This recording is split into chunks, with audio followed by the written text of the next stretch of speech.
இப்போது புதிய அறிமுகம் ஆச்சி ஹோட்டல் சாம்பார் 50 கிராம் ரூபாய் 20 மட்டுமே. No compromise. உங்க சைடுலயும் எங்க சைடுலயும். It's a GT promise. GT Holidays, South India's #1 travel brand. தமிழர்களின் #1 சாய்ஸ் தமிழ் மேட்ரிமோனி.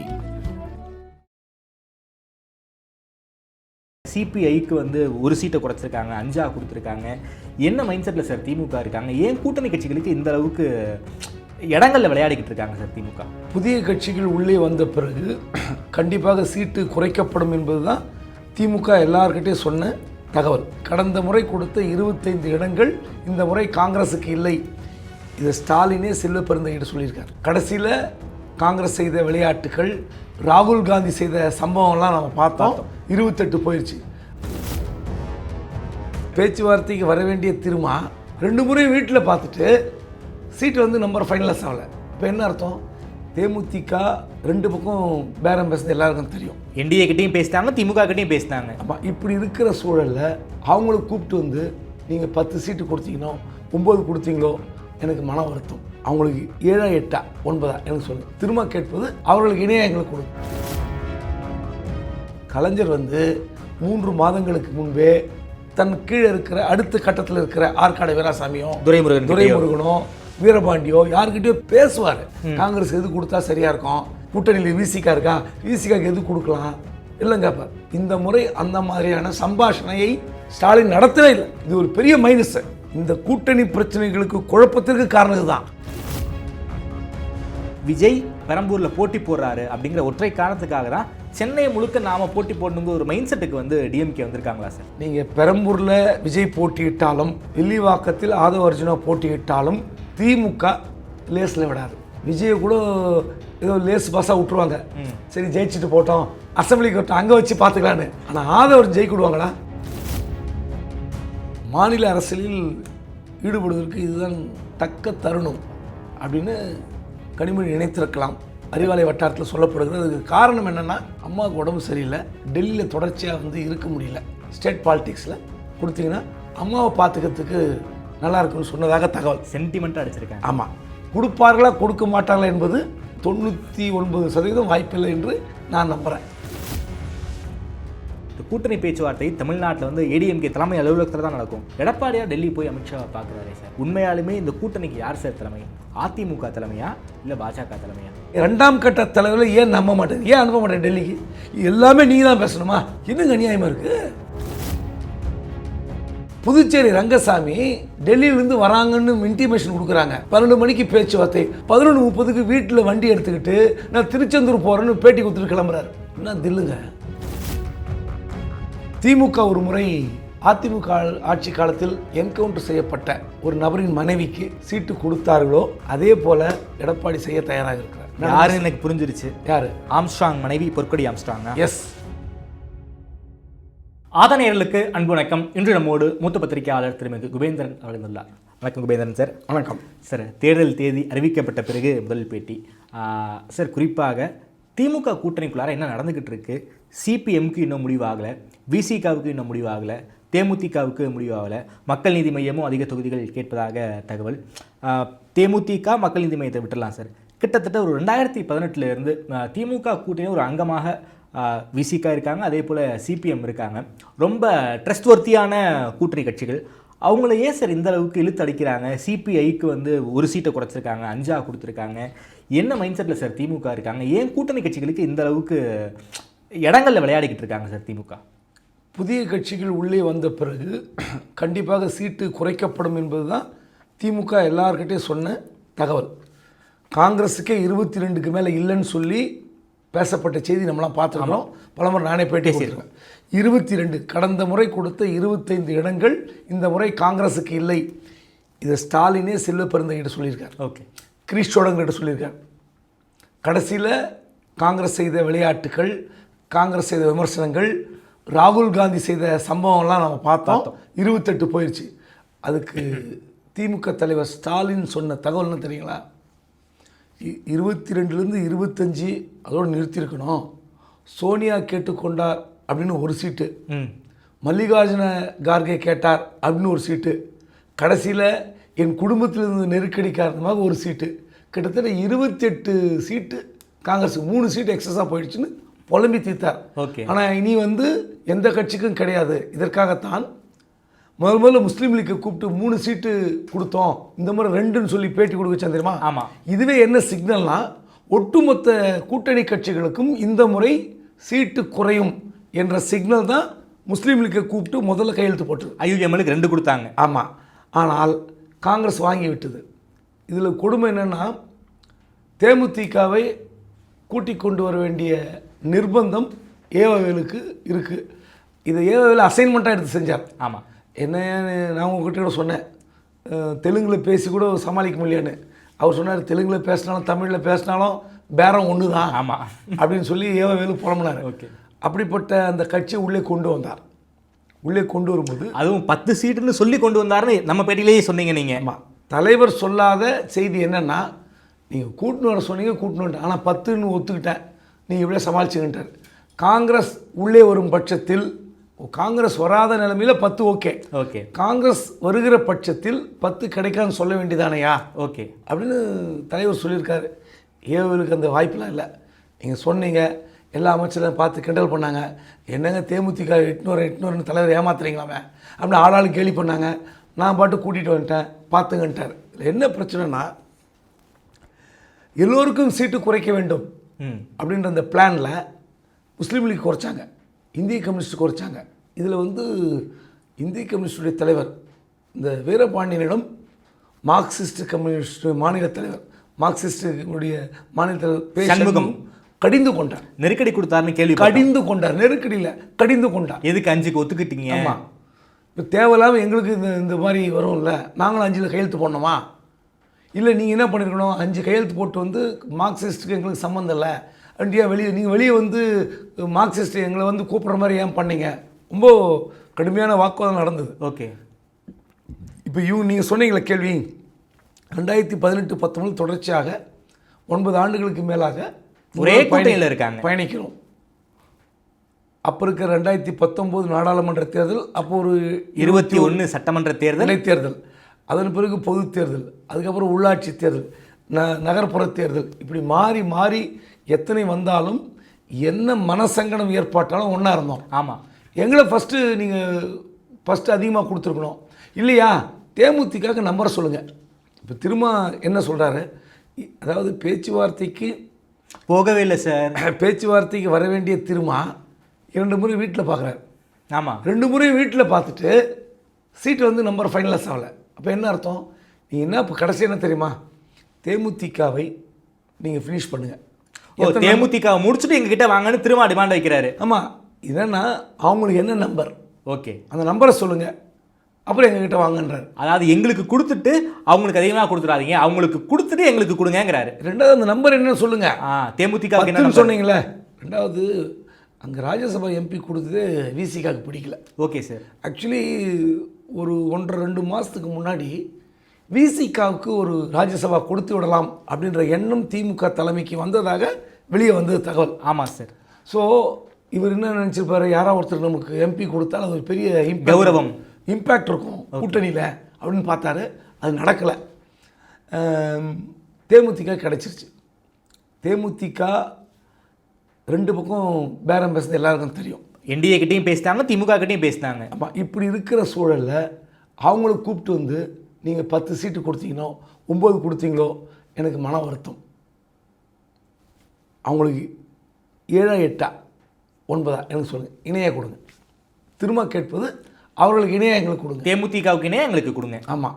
இல்லை அவங்களுக்கு தமிழ்நாடு ஃபுல்லாக ஓட்டு இருக்குது, உங்களுக்கு டெல்டாவில் நாகப்பட்டினத்தோடு முடிஞ்ச போது திருச்சிக்கு மேலே திருவாரூர் இல்லை, தஞ்சாவூரில் இருக்கா, என்ன வேணால் கேள்வி கேளுங்க, நக்கல் பண்ணுங்கள், தேமுதிக இணையாக கொடுங்க. இதுதான் விசிகாவுடைய டிமாண்ட். இதுதான் வைக்கக்கூடிய டிமாண்ட். கொடுக்கறதுக்கு வாய்ப்பு இருக்கா சார், அல்லது தேமுதிகவுக்கு இடங்களை குறைக்க வாய்ப்பு இருக்கா சார்? அதாவது இப்போ மார்க்சிஸ்ட் கூட 5 ஒத்துப்பாங்கன்னு நினைக்கிறேன். ஓகே. ஒரு அடம் பிடித்தால் 6 கொடுக்கலாம். திமுக இன்னும் குறைச்சிக்கணும். விசிகாவுக்கு கடந்த முறையை விட மார்க்சிஸ்ட்டுக்கு அதே இடம் கிடைக்கலாம், 6 கிடைக்கலாம். ஆனால் விசிகாவுக்கு ஒரு இடமாச்சும் கூடுதலாக கிடைக்கும் நான் நம்புகிறேன். ஏன்னா திரும்ப எந்த அழுத்தத்துக்கும் வந்து பணியவில்லை, இடம் கொடுக்க மாட்டார் அப்படின்னு நம்பருக்கு. இதில் முக்கியமான விஷயம், சில தொகுதிகளை மாற்றி கேட்கிறார். நாகப்பட்டினத்தில் ஆளூர் ஷாநவாஸ், அவர் சென்னையில் கேட்குறாங்க. அவருக்கு திருப்பூரூர் எங்களுக்கு வேண்டாம், மயிலம் கொடுங்கன்னு கேட்குறாங்க. ஓகே, மயிலம் வந்து ஆல்ரெடி டிஎம்கேக்கு வேற ஒரு கேண்டிடேட்டை ஃபிக்ஸ் பண்ணதான் தகவல் இருக்குது. அதுவும் இல்லாமல் சிவி சண்முகம் அவங்க போட்டி போட போகிறாருங்கிற தகவலும் இருக்குது. பரவாயில்ல, அது விஷயம் இல்லை, அது கேட்குறது அவங்க கேட்கலாம். ஸோ ஏகப்பட்ட குழப்பங்கள் இருக்குது. Okay sir. சென்னையில் காங்கிரஸ் வந்து வேளச்சேரிக்கு இல்லை அப்படின்னு சொல்லி திமுக தலைமை சொல்லிவிட்டது. ஆமாம், அவர் அசன் மௌலானாவுடைய அப்பா ஹாரூன், அவர் எல்லா தரப்பிலும் முட்டி மோதுறார். ஓகே, இது என்னங்க காங்கிரஸுக்கு கொடுத்த சீட்டை வந்து வேணான்னு எப்படி விட முடியும்? அது என் பையனுக்கு சீட்டெல்லாம் நீங்கள் விட்டுருவீங்களா? நான் காங்கிரஸுக்கு எவ்வளோ செலவு பண்ணியிருக்கேன், நான் இந்த கட்சியில் 2 முறை எம்பியாக இருந்திருக்கிறேன், எப்படியா சீட்டை வாங்குங்கன்னு அவர் அடமுடிகிறார். ஆனால் வேளச்சேரி காங்கிரஸுக்கு இல்லை, அதுவும் அசன் மௌலானுக்கு இல்லை. ஆமாம், ஏன்னா அவர் அந்த அளவுக்கு வேலை பார்த்துருக்காரு சார் வேளச்சேரியில். யார் வேலை பார்த்தாருன்னு இல்லை, அவர் அந்த அளவுக்கு பெயர் கெட்டு விட்டது. நான் அதை தான் சார் நான் அப்படி சூசகமாக சொன்னேன். அது திமுக ரொம்ப கடுமையான குற்றச்சாட்டு. ஒன்றும் இல்லை சார், இந்த சென்னை அந்த புயல் வெள்ளத்தின் போது அவர் அங்கே களத்தில் இருக்கார். நம்ம செய்தியாளர் மாதேஷ் வந்து பேட்டி கேட்குறாரு, சரியான வைரல், சில பல தவறுகள்லாம் பண்ணியிருக்கோம், அடுத்த வரக்கூடிய புயல் வெள்ளத்துலையாவது நீங்கள் ஒழுங்காக வேலை பார்ப்பீங்களா அப்படின்னு கேட்டிருக்காரு. ரொம்ப மோசமான பதில் சொன்னார். இவ்வளோ தாங்க பண்ண முடியும், கடலில் வந்து தண்ணி உள்ளுவாங்களே, நாங்கள் என்ன பண்ண முடியும் அப்படின்னு பொறுப்பற்ற முறையில் கேமராக்கு முன்னாடி பேசின நம்பர் தான் ஹசன் அலி மௌலானா. அதனால் இப்போ என்ன சிக்கல்னா, அவருக்கு இல்லைன்ட்டாங்க. சரி, வேற யாருக்கா காங்கிரஸ் கொடுங்களா? ஆமாம். இப்போ என்ன முடிவுன்னா, சென்னையை பொறுத்தவரை கூட்டணி கட்சிகளுக்கு சீட் இல்லை அப்படின்ற முடிவை திமுக எடுத்தால் காங்கிரஸுக்கு இருக்காது, விசிகாவுக்கு இருக்காது, விசிகாவுக்கு இருக்காது, தேமுதிக இருக்காது. ஏன்னா விருகம்பாக்கம் தொகுதியை தேமுதிக கேட்குறாங்க, அங்கேயும் இல்லைங்கிறாங்க. அங்கேயும் திமுக கேண்டிடேட் யாராக வரணும், பிரபாகர் ராஜாவுக்கு இல்லைங்கிறாங்க. ஓகே, சீட் இல்லை, பிரபாகர் ராஜாங்க அந்த அளவுக்கு பெயர் கெட்டு போயிருக்குது. எப்படி வேளச்சேரி தொகுதியில் அசன் மௌலானாக்கு பெயர் கெட்டு இருக்கிறதோ அந்த அளவுக்கும் அதோட கொஞ்சம் குறைவாகவோ இருக்கலாம், அவருக்கு இல்லைங்கிறாங்க. ஓகே, அங்கே திமுகவுடைய வர்த்தகர் அணி பிரிவு கவிஞர் காசிமுத்து மாணிக்கம் கொடி பிடிச்சிட்டு நிற்கிறார். அவர் போகாத இடம் இல்லை, எனக்கு ஒரு வாய்ப்பு கொடுங்க விருகம்பாக்கத்துலன்னு அடித்து பிடிச்சி நிற்கிறார். தனசேகர் ஒரு படி இன்னும் மேலே போயிட்டார்.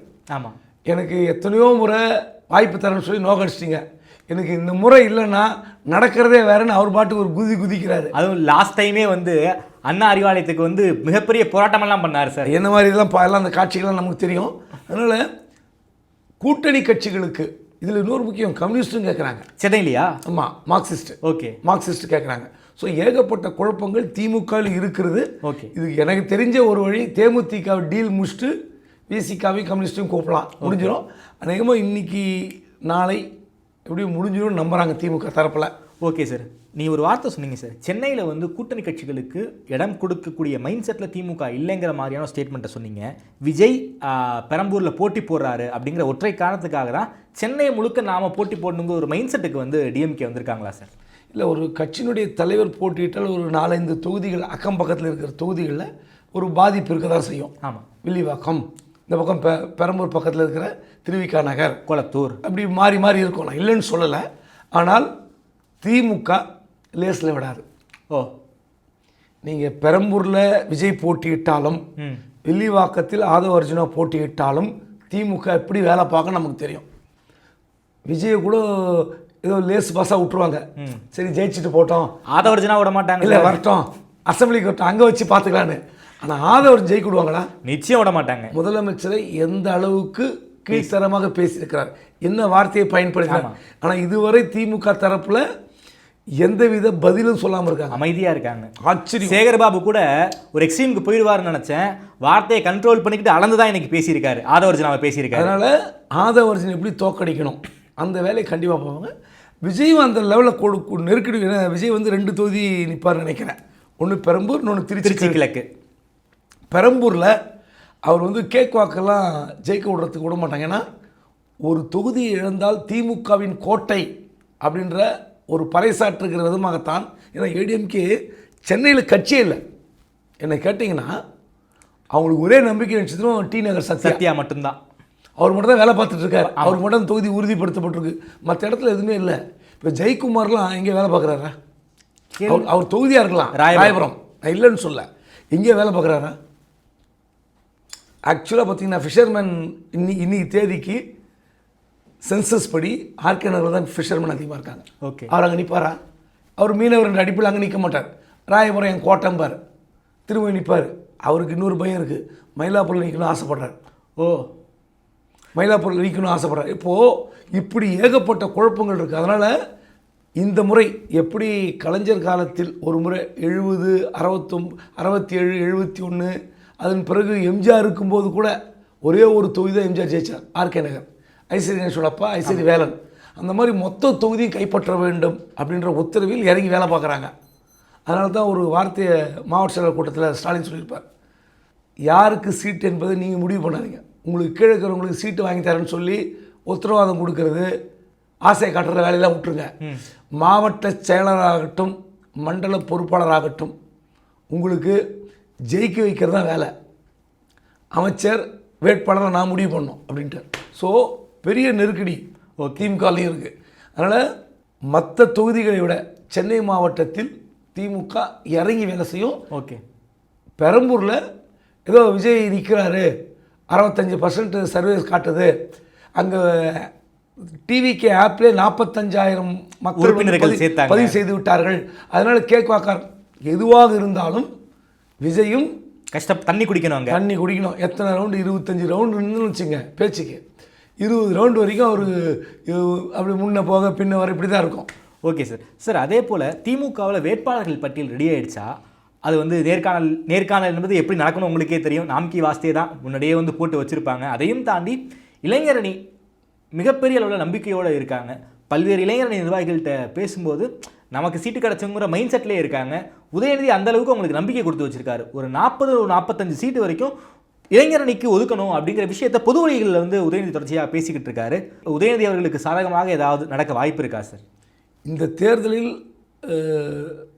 தன்னுடைய ஆதரவாளர்கள் அதிகமாக இடம்பெற வேண்டும் என்று உதயநிதி விரும்புகிறார், உண்மை.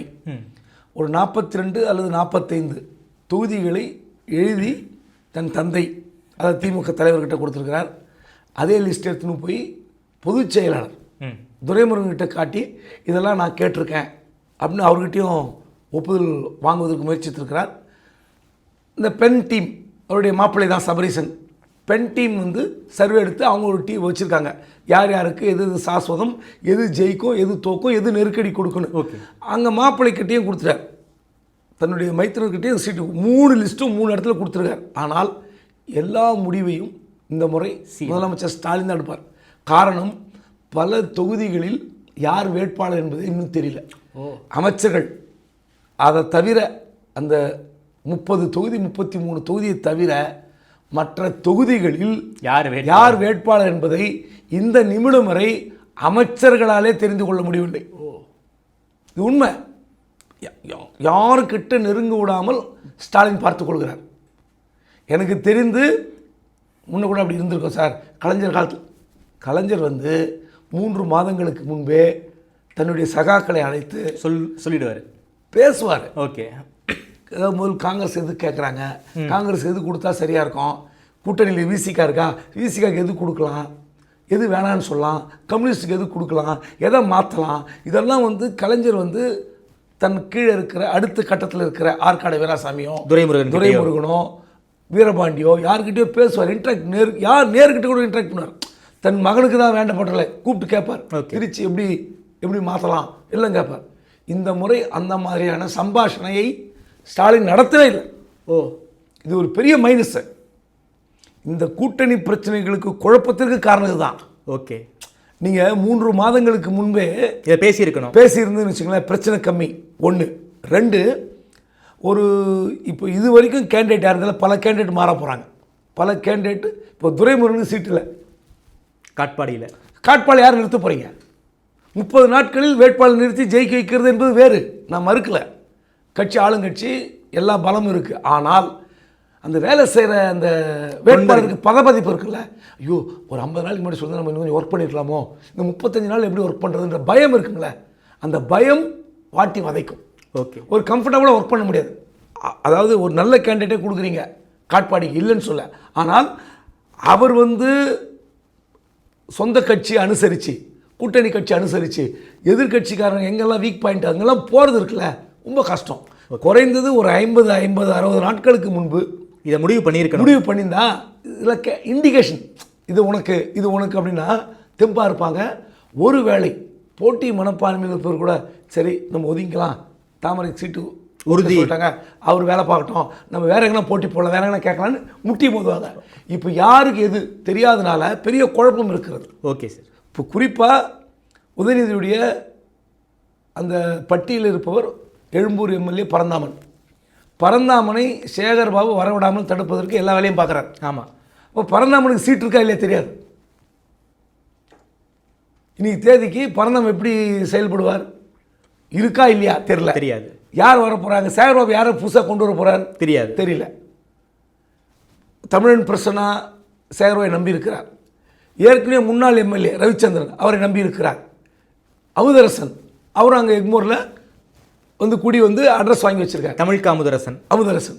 ஸோ யாருக்கு கிடைக்கும், எப்படி ஒர்க் பண்ணுறது, அதாவது ஒரு பதட்ட நிலையிலே எல்லாரும் வச்சுருக்காரு. ஓகே. அதாவது படைபலம் பணபலம் எல்லாம் இருந்தாலும் இது ஒரு செயல்படுகிற விஷயத்தில் மைனஸாக நான் பார்க்குறேன். Okay sir. அதே போல் திமுக சார்ந்த ஒரு கடைசி கேள்வி சார். திமுகவுடைய டெல்லி முகமாக இருக்கக்கூடிய கனிமொழி எம்பி அவர்கள் அவங்களுக்கு மாநில அரசியல் அபிலாஷை வந்திருக்குன்னு கேள்விப்படுறோம். உண்மையாக குறிப்பாக தென் மாவட்டத்தில் ஒன்றும் டெல்டாவில் ஒன்றும் 2 தொகுதியை குறி வச்சுருக்காங்கன்னு ஒரு கேள்வி, அது உண்மையா சார்? மாநில அரசியலில் ஈடுபடுவதற்கு இதுதான் தக்க தருணம் அப்படின்னு கனிமொழி நினைத்திருக்கலாம். நீங்கள் சொன்ன மாதிரி திருவாரூர் அல்லது திருச்செந்தூர் 2 தொகுதியில் ஏதோ ஒரு தொகுதி கொடுங்க அப்படின்னு கேட்டதாக அறிவாலய வட்டாரத்தில் சொல்லப்படுகிறது. அதுக்கு காரணம் என்னென்னா, தன்னுடைய அண்ணன் திமுக தலைவர் அம்மாவுக்கு உடம்பு சரியில்லை, டெல்லியில் தொடர்ச்சியாக வந்து இருக்க முடியல, எனக்கு வந்து எப்படியாவது ஸ்டேட் பாலிட்டிக்ஸில் வரத்துக்கு கொடுத்தீங்கன்னா அம்மாவை பார்த்துக்கிறதுக்கு நல்லா இருக்குன்னு சொன்னதாக தகவல். சென்டிமெண்ட்டாக அடிச்சிருக்காங்க. ஆமாம். ஆனால் நீங்கள் டெல்லி முகம், டெல்லிக்கு நீங்கள் தானே நாடாளுமன்ற குழு தலைவர், இதெல்லாம் சொல்லலாம். எல்லாருக்கும் என்ன பிரச்சனைனா, இப்போது உதாரணத்துக்கு அருண் நேரு சொல்கிறாரு, தெரியாதனமாக எம்பி ஆகிட்டோம், ஒரு வேலையும் இல்லை, டெல்லியில் போனால் என்ன பண்ணுறதுனே தெரியல, உட்காரோம் பார்லிமெண்ட்டில் பேசுகிறோம் கொள்கிறோம், அவ்வளோதான் எதிர்க்கட்சி வரிசை. ஆமாம். 2வது தொகுதியில் பெரிய தலைவர் எல்லாத்துக்கும் எதிர்பார்க்குறாங்க. ஒரு காலத்தில் எம்பியில் எம்எல்ஏ தான் போவாங்க. எம்எல்ஏ எம்பி ஏன் வரல, எம்பி இது நல்லதுக்கு வரணும் கெட்டதுக்கு வரணும் எல்லாத்துக்கும் வரணும் ஆசைப்படுறாங்க, பயமாக இருக்குது அப்படிங்கிறாங்க. இத்தனைக்கும் வளமான வசதி படைத்த எம்பி, பொருளாதார பலம் படைத்த எம்பியே செலவு கட்டுப்படி ஆகலை, அங்கே போனது வேஸ்ட்டுன்னு நினைக்கிறேன். ஸோ இது என்னென்னா, இன்னும் ஒரு 15 வருஷத்துக்கு எதிர்கட்சியாகவே இருக்கும் திமுக, ஆளுங்கட்சியாக வர்றதுக்கு வாய்ப்பு இல்லை. பாஜகவோட கூட்டணி வச்சா தான் அமைச்சராக, இல்லைன்னா பாஜக இன்னும் 15 வருஷத்துக்கு டெல்லியில் கோல வச்சோம், காங்கிரஸ் வந்து ஜெயிக்குமா ஜெயிக்காதா, ஆட்சி பிடிக்குமா பிடிக்காத தெரியலன்னு புலம்புற அளவுக்கு தான் எல்லா எம்பிக்கள் நிலைமை. இது கனிமொழி விதிகளுக்கு இல்லை. ஓகே, அப்படி தான் நான் பார்க்குறேன். அவங்க கேட்டிருப்பாங்க, அது கொடுப்பார்களா கொடுக்க மாட்டாங்களா என்பது ஸ்டாலினுக்கு வெளிச்சம். 99% வாய்ப்பில்லை என்று நான் நம்புகிறேன். Okay sir. ராகுல் காந்தி தமிழ்நாட்டுக்கு பிரச்சாரத்துக்கு வருவாரா சார்? ஏன் இப்படி கேட்குறீங்க? ஏன்னா சார் ஏற்கனவே அந்த சீட்டு பிரச்சனைலாம் என்ன நடந்துச்சு உங்களுக்கு தெரியும். அப்படிலாம் அந்தளவுக்கெல்லாம் பிரச்சனை, இதெல்லாம் வந்து இந்த முட்டல் மோதல், கருத்து வேறுபாடு, வார்த்தை பிரயோகம் இதெல்லாம் தாண்டி கண்டிப்பாக ராகுல் வருவார். வரலன்னா அவங்களுக்கு தான் மைனஸ். Okay sir. அப்படியே அதிமுக சார், என்னதான் சார் அதிமுக கூட்டணிக்குள்ளார நடந்துக்கிட்டு இருக்கு? உண்மையாலுமே இந்த கூட்டணிக்கு யார் சார் தலைமை? எனக்கு உண்மையாலுமே தெரியல. அதிமுக தலைமையா இல்லை பாஜக தலைமையா? ஏன்னா இந்த கூட்டணி பேச்சுவார்த்தை தமிழ்நாட்டில் வந்து ஏடிஎம்கே தலைமை அலுவலகத்தில் தான் நடக்கும். எடப்பாடியார் டெல்லி போய் அமித்ஷாவை பார்க்குறாரே சார், அவர் அதுக்கு பதில் சொல்கிறார், அது ஒன்றும் தப்பு இல்லாத மாதிரி பூசி மெழுகிறார், ரொம்ப தப்பு. நீங்கள் இங்கே பியூஷ் கோயல் பேச்சுவார்த்தை நடத்தி அவருக்கு வந்து புரிய வைக்க முடியவில்லை அப்படின்ற ஒரு குற்றச்சாட்டு. தமிழ்நாடு பாஜக சொல்கிறதையே பியூஷ் கோயல் பேசுகிறாரு, நான் சொல்கிறத புரிஞ்சுக்க மாட்டேன்னு தான் அமித்ஷா கிட்ட போய் புகார் சொல்லியிருக்காரு. 1. 2, நீங்கள் டெல்லி போய் பேச்சுவார்த்தை நடத்துவதால் தமிழ்நாட்டில் அதிமுக என்ற கட்சி எப்பேற்பட்ட கட்சி, நீங்கள் ஜெயலலிதா அளவுக்கு கரிஸ்மேட்டிக் லீடர் இல்லைன்றது எல்லாருக்கும் தெரியும். ஆனால் புதுவை ரங்கசாமி, புதுச்சேரி ரங்கசாமி டெல்லியிலேருந்து வராங்கன்னு இன்டிமேஷன் கொடுக்குறாங்க. 12 மணிக்கு பேச்சுவார்த்தை, 11:30க்கு வீட்டில் வண்டி எடுத்துக்கிட்டு நான் திருச்செந்தூர் போகிறேன்னு பேட்டி கொடுத்துட்டு கிளம்புறாரு. என்ன தில்லுங்க. நான் ஒரு பத்திரிக்கையாக சொல்கிறேன், உண்மையிலே இந்த விவேக் காமெடி மாதிரி நினைக்காதீங்க, உண்மையிலே நான் ஸ்டேட் விட்டு மாறலான்னு இருக்கேன், பாண்டிச்சேரிக்கு போகலான்னு இருக்கேன். ஆமாம், உண்மையிலே எனக்கு பிடித்த தலைவர் என்ஆர் ரங்கசாமி, உண்மையிலே என் ரங்கசாமி. என்னென்னா என்ஆர் காங்கிரஸ் தலைவர் தாண்டி தக்குனூண்டு கட்சி. ஆமாம், அதுவும் சின்ன நம்மாத்தோடு ஊர். ஆமாம், அவர் 2 டிமாண்ட் வைக்கிறதா சொல்கிறாங்க. புதிதாக வந்த லட்சிய ஜனநாயக கட்சி, கழட்டி விட்டுறணும். ஜோஸ் சார்லஸ் மார்டின் இந்த கட்சியை சேர்க்கக்கூடாது 1. 2, புதுச்சேரி ஸ்டேட்டுக்கு அந்தஸ்து கொடுக்கணும். நான் கேட்குறேன், புதுச்சேரி ஸ்டேட்டுக்கு அந்தஸ்துக்கு இப்போ நாளைக்கு அறிவிக்க முடியுமா? நிச்சயமாக முடியாது. இது எனக்கு தெரிஞ்சு நான் பத்திரிகை துறையில் 93 பார்த்துருக்குறேன். புதுச்சேரி மாநில அந்தஸ்து வேண்டும், புதுச்சேரிக்கு வந்து மாநில அந்தஸ்து வேண்டும் வேண்டும் வேண்டும்னு கேட்காத ஆள் கிடையாது. கச்சத்தீவு கதை மாதிரி அங்கே. ஆமாம். அப்படி இருக்கும்போது இது ஒரு கோரிக்கை, இது ஒரு கோரிக்கை வைத்து சொல்லிட்டு டெல்லிக்கு ஓடல, திருச்செந்தூருக்கு போயிட்டாரு. சேலத்துக்கு போயிட்டு திருச்செந்தூருக்கு போயிருக்காரு. இல்லை, அமாவாசை அன்னைக்கு சேலம், அதுக்கு மறுநாள் நான் சொல்றது நேற்று. ஆமாம், அமாவாசை அன்னைக்கு போனது சேலம், அந்த அப்பா பைத்திய சாமி ஏதோ ஒரு கோயில். ஆனால் டெல்லியிலேருந்து உங்களை பார்க்க வராங்கன்னு சொல்லிட்டு மனுஷன் வந்து 11:30க்கு வண்டியை போடுன்னு சொல்லிட்டு வண்டியை எடுத்துன்னு ஓடுறாருன்னா, அதாவது இன்னொரு பக்கம் கேலி அது, டிமிக்கி கொடுக்கறது இல்லைன்னா சந்திக்க மறுக்கிறது. ஆனால் டெல்லிக்கு போகல, அமித்ஷா சந்திக்கல. நான் சொல்கிறத உங்கள் ஆட்கள் மன்சுக் மாளவியா கேட்கல, அந்த மத்திய அமைச்சர் கேட்கல, இல்லை பொறுப்பாளர் கேட்கலன்னு சொல்லிட்டு அமித்ஷா பார்க்க போகல, அவர் திருச்செந்தூர் போகிறார், முருகனை பார்க்க போயிட்டாரு. அப்போது நான் என்ன கேட்குறேன், கட்சியோட தலைவர் நீங்கள் எடப்பாடி பழனிசாமி, நான் அவர் குறைச்சி மதிப்பில்லை, டாலஸ்ட் லீடர்னு இப்போ கிளைம் பண்ணுறாங்க. பாருங்கள், சசிகலா செத்தாரா, ஓபிஎஸ் செத்தாரா, டிடிவி கட்சி கூட்டணி செத்தார், கட்சி டாலஸ்ட் லீடர் நிற்கிறார், கில்லி, எல்லாம் உண்மை. நான் என்ன கேட்குறேன், நீங்கள் இருந்துக்கிட்டு வேலுமணி, சிவி சண்முகம், முனுசாமி, நத்தம் விஸ்வநாதன், இவங்க 4 பேர் அனுப்புங்க. தங்கமணி சார், தங்கமணி அனுப்புங்க. தங்கமணி யாரோ ஒரு 5 பேர் அனுப்புங்க. யார் வேண்டான்னா 2ஆம் கட்ட தலைவரை அனுப்பி, இதான் லிஸ்ட்டு சார் எங்கள் தலைவர் கொடுத்தாரு. பாஜக 40 கேட்குது, பியூஷ் கோயல் 40 குறைவிட 40 கொடுக்க மாட்டேன்றார். எவ்வளோ கொடுப்பீங்க? 25. மற்றபடி எல்லாம் ஜான் பாண்டியன், ஏசிஎஸ், பாரிவேந்தர் எல்லாத்துக்கும் சேர்த்து 30. இது எங்கள் தலைவர் கொடுத்தாருன்ட்டு வாங்க, பேட்டி கொடுத்துட்டு வரட்டும். அவர் ஃபோனில் பேசுகிறேங்க, என்ன இருக்குது? நீங்கள் போய் பேசுவது வரை இவ்வளோ விமர்சனம் வருது. நீ நேரு விட்டு அறிக்கை பார்த்தீங்களா? பார்ட்டி ஆஃபீஸுக்கு திண்டுக்கல் பூட்டை போட்டுட்டு போங்கன்றார். அதாவது பாஜக கிளை அதிமுகன்னு போட்டுங்கன்னு அறிக்கை விடுறார். கடுமையான அறிக்கை நீ. ஆமாம், காரணம் இது அரசியல், அப்படி தான் செய்வாங்க. ஆனால் அதுக்கு காரணம் யார்? எடப்பாடியார். அப்போ நீங்கள் என்ன பண்ணிருக்கணும்? ஏன் நம்ப மாட்டேங்கிறீங்க? 2ஆம் கட்ட தலைவர்கள் ஏன் நம்ப மாட்டேங்க? ஏன் அனுப்ப மாட்டேங்க டெல்லிக்கு? எல்லாமே நீங்கள் தான் பேசணுமா? என்னங்க அநியாயமாக இருக்குது? அப்போ உங்களை எப்படி வந்து தூக்கி நிறுத்துவாங்க 2ஆம் கட்ட தலைவர்கள்? சார், பாஜக எத்தனை இடம் சார் கேட்குறாங்க? எடப்பாடி எத்தனை இடம்? 40. பாஜகவுக்கு மட்டும் 40 சார்? 40. மற்ற கூட்டணி கட்சிகளுக்கு தான் சேர்த்து வாசன், ஐஜேகே, ஏசிஎஸ், ஜான் பாண்டியன், அப்புறம் இன்னும் ஏதோ ஒரு கட்சி, அந்த கட்சிக்கு சேர்த்து தாமரையில் நிற்பதற்கு கேட்குறாங்க. அவர் சொல்கிறாரு, தாமரையில் இவ்வளோ பேர் நிற்க முடியாது. ஓகே, மொத்தமே தாமரை எல்லாம் உள்பட நீங்கள் இவ்வளோ வச்சுங்க. டிடி தினகரன் இரட்டையில் நிற்க சொன்னதாக தகவல். அவர் 12-9 சீட்டு ஃபைனலிஸ்ட் ஆனால் கூட குக்கரில் நிற்கிறதுக்கு அவர் விரும்புகிறார். அதை வந்து இரட்டையில் நிற்க வேணும்னு சொல்லி வற்புறுத்துறார் எடப்பாடியார். ஆமாம், வாசனுக்கு தனி சின்னம், அவர் வந்து தொந்தரவு பண்ணாங்க, முடியல. இப்போது இதை தவிர யாரெல்லாம் கூட்டணி இருக்காங்களோ, ஏசிஎஸ், அவங்க விட்டுருங்க.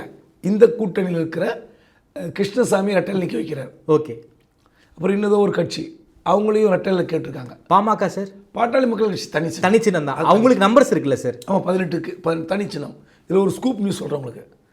திமுக ஒரு முறை எப்படி ஒரு அதிமுக ஆட்சி காலத்தில் என்கவுண்டர் செய்யப்பட்ட ஒரு நபரின் மனைவிக்கு சீட்டு கொடுத்தார்களோ, அதே போல் ஒரு சம்பவத்தை எடப்பாடி செய்ய தயாராக இருக்கிறார். என்ன சம்பவம் சார்? அதே போல் ஒரு கேண்டிடேட் நிறுத்த போகிறார்.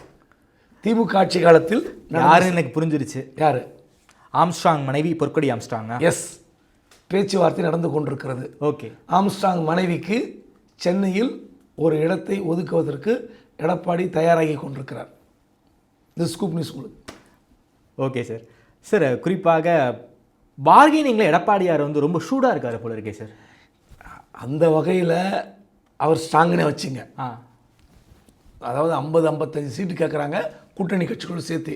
அதாவது ஜான் பாண்டியனுக்கு 2 ஒரு ஒத்துக்க மாட்டார், ஐஜேகேக்கு 2, ஏசிஎஸ் மட்டும் அது ஒரு 2 கேட்டு 1 ஒத்துனார். ஸோ இவங்களுக்கு 5 போயிடுச்சுன்னா அப்புறம் நீங்கள் பாருங்கள், வாசன் தனி வாசன் வந்து 9 கேட்குறாரு, 6 5 5 முடிப்பாங்கன்னு நினைக்கிறேன். ஸோ அது ஒரு 5-10. இது ஒரு 40, 50, இன்னொரு 2-3 சீட்டு யாருக்கோ கேட்குறாங்க, சிங்கிள் நம்பர்ஸ்லாம் கேட்குறாங்க பாஜக. அந்த கேண்டிடேட்லாம் சொன்னாங்க, ஞாபகம் இல்லை. ஸோ இப்படி இருக்கும்போது இவ்வளோ பேருக்கு தாமரை சின்னம் என்றால் பாஜகவோட பிளான் வேறு மாதிரி ஆகிடும். ஓகே, ஒரு 50னா 50, கிட்டத்தட்ட ஒரு 40 சீட், 50க்கு மேலே தாமரை சின்னத்தில் நிற்க வைத்து ஒரு 30-35 சீட்டில் ஒருவேளை ஜெயிச்சாங்கன்னா தலைகீழாக போய் வச்சுங்க, திமுக அணி தோர்த்து அதிமுக அணி வெற்றி பெறுகிறதுனா பாஜக தாமரை சின்னம் இத்தனை இருந்தால் 20, 25, 30 இருந்தால் என்ன நெருக்கடி ஏற்படும் என்பதை எடப்பாடி உணராமல் இல்லை. அதுக்கு தான் முதலே கட்டையை போடுறாருன்னு நான் நம்புகிறேன், யூகிக்கிறேன். ஓகே, 30 தாமரைகளுக்கு மேலே இடம் கிடையாது அதிமுக கூட்டணிக்குள்ள, அது எடப்பாடி உறுதியாக இருக்காருன்னு சொல்கிறீங்க.